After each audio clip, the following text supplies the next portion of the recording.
guys, Merry Christmas. Hope you're having a great Christmas. I know I have been. This is the milk stout from Austin Homebrew Supply. And yeah, I mean, I'm about to take a swig of this and tell you what I think of. What? It's not Christmas. When the f did that happen? Oh, that's right, guys. It would have been Christmas when I was going to do this tasting video, but I had a computer snafu and waited almost 2 months to figure out what was wrong with my editing machine. So anyways, this is the Christmas Milk Stout from Austin Homebrew Supply. It's a kit. This was a all-grain kit, an all-grain kit. And let's go ahead and give this a swig.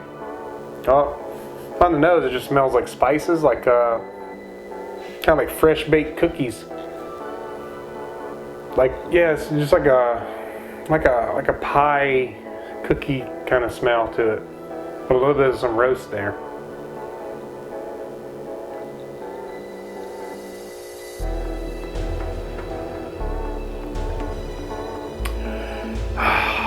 It's so smooth. It's a smooth, dark stout. Just an all-grain kit from Austin Homebrew Supply. You might be wondering why I don't plug Texas Brewing Inc. anymore. Well, to be quite honest with you, I think they're going out of business. I'm not really sure. They've kind of changed the way you order things, and you can't you can't order partial grain bills or anything. You got to order like entire equal pounds of grain, like 1 pound, 2 pound, and it's like, like I said in other videos, I don't brew enough to justify buying that much grain. I don't keep grain stockpiled here. I order when I'm brewing, and then when I'm done, I'm done. I know some of you home brewers out there, you stockpile your 2-row usually, and then when you need to, you order your specialty grains. I don't brew that often. I probably brew about 7 to 8 times a year lately. Maybe I might be working my way up to 10 times a year. So anywho, I hope you enjoyed the homebrew footage for this beer.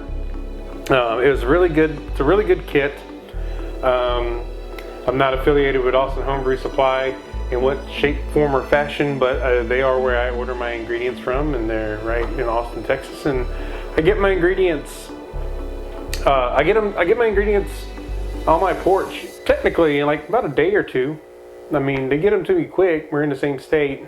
I'm just, a couple highway stretch, and you're at my house. So, cheers, and enjoy the footage, guys.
What's going on, everybody?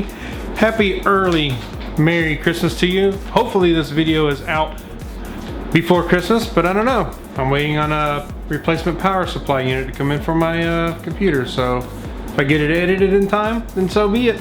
So you saw me do the mash, you saw me do the dough in and all that, mash in, whatever you want to call it, depends on where you live, I guess. And adding the water and all. I didn't take any numbers this time on the pre-boil because we're going to be throwing in some milk sugar here. That's right, we are doing a chocolate milk stout from Austin Homebrew Supply. You've seen me plug Texas Brewing Inc. in the past due to some things I'm not really happy about in the way they sell the ingredients these days going forward. I'm a guy who buys my recipes in a build. I don't stockpile grains everywhere because I don't brew that many beers every year, maybe 5 to 7 beers a year. And some of you guys brew a lot more than that, and some of you don't brew at all. Some of you are just here for giggles. So anyways, this kit is something off their store shelf. They shipped it to me. I didn't go to Austin. So anyways, it's Christmas time. There's gonna be some cinnamon spices in the beer towards the end. Right now, we'll go ahead and talk about the grain bill and the hops. Not much in the way of hops in this at all. So the grain bill is as follows: 1/2 pound of Cara Munich malt, 1/4 pound of roasted barley, 1/4 pound of special B malt, 7.5 pounds of ale malt, pale ale malt, that's your base malt, 3 pounds of Munich malt, 1/4 pound of flaked barley, and 1/4 pound of Carafa 3 malt. A lot of malts in this beer, man. It's gonna have an interesting mixed malt profile. I think it's gonna be so rich, malty, and just delicious. Even though we mashed it at 150 degrees, I would think that if I had mashed it at about 154, we'd have a maltier profile, but maybe there's something I don't know about why they said it should be 150. We're gonna follow the people's instructions that said to do it that way and see how this beer turns out.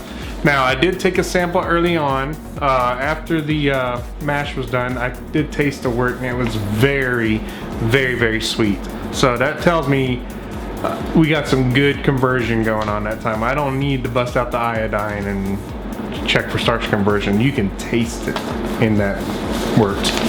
So anyways, that first hop addition was 3 HBU packs of hops. I don't know what hops they were. They sent them to me that way, and all it says on the packs are 3 HBU. Did a little research, and it's possible that they are Northern Brewer hops. And that's the only hops going in this beer. We're not looking for a lot of aroma flavor hops in this because it's a stout. You don't want that in a stout. You just want a little bittering. So when we get done with waiting for this time to pass, we will toss in the cinnamon spice pack, which I have right here. And I'm gonna go ahead and add in the milk sugar right now. Yummy milk sugar. I have to stir this as I dump it in here. Don't want it sticking to my burner.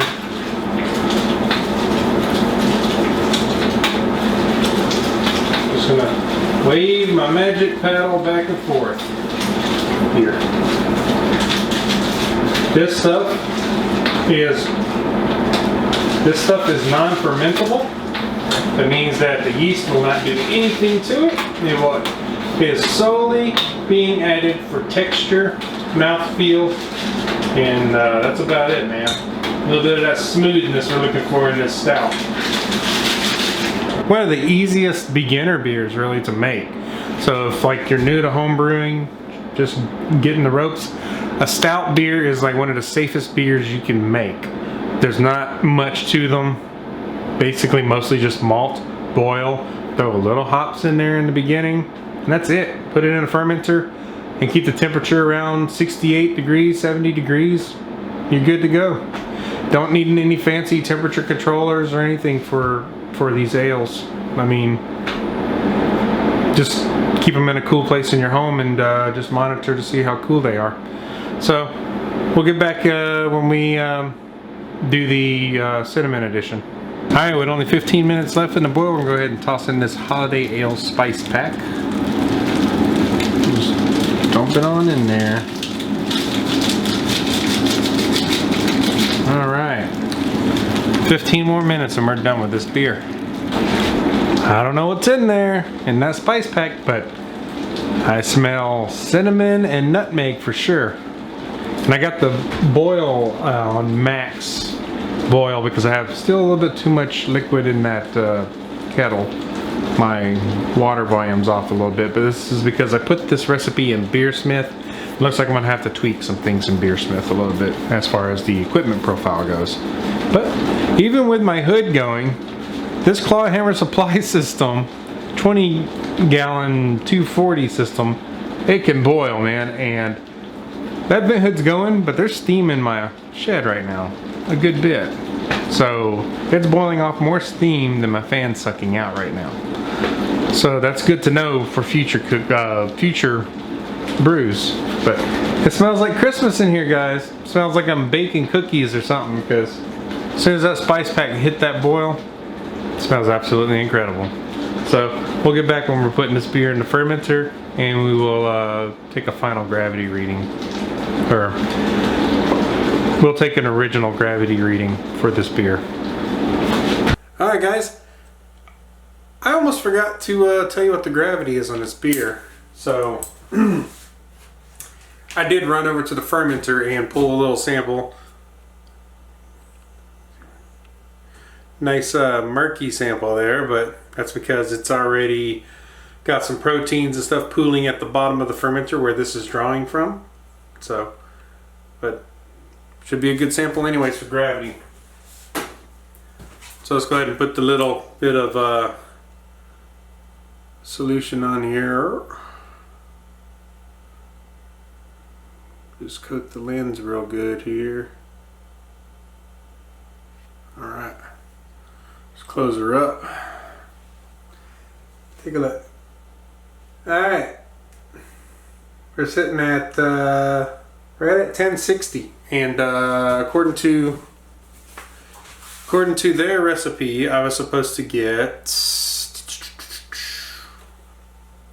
1063. So I'm like 3 points under. I always seem to be 3 points under when I'm brewing on the Clawhammer. Beer's still coming out really good on it though. So 1060, still not a bad deal. It's gonna be a great beer. I just know it is. I just know that this Nottingham yeast is gonna take off and do its job really soon, if not in the next few hours. So look behind me. Got the Clawhammer system all nice and clean and prettied up. Waiting for the next epic brew day. But yeah, I mean, ain't much to say, man. I've just absolutely enjoyed using this system. I've got my setup down to a science now as far as like setting up, getting the brew going, and getting everything cleaned up without making a crazy mess. I won't lie, when I first used this system, I made all kinds of messes because I just wasn't used to turning a valve off here and there, and you know, there's only like 3 valves. One on the chiller, the plate chiller, one on the kettle here, and then one on the actual pump. But I mean, there's 3 little shut-off valves on these NFT fittings, and I actually do like the NFT fittings more than tri clamps. These fittings right here, just a quick connect on, quick connect off. It's just real simple and easy. The tri clamps, you got these gaskets and stuff that you can lose. You have to get them just right or you'll leak. And I just like these way more. They're just quicker. Disconnect real fast, reconnect, and you're running with it. So that's it. Just had to give you the gravity reading. I almost didn't give you it, and people would have been like, "What the hell is the gravity?" You know. So 3 points down. Not too bad. Not too bad at all. I don't know if I can get a water report. Maybe it's my water.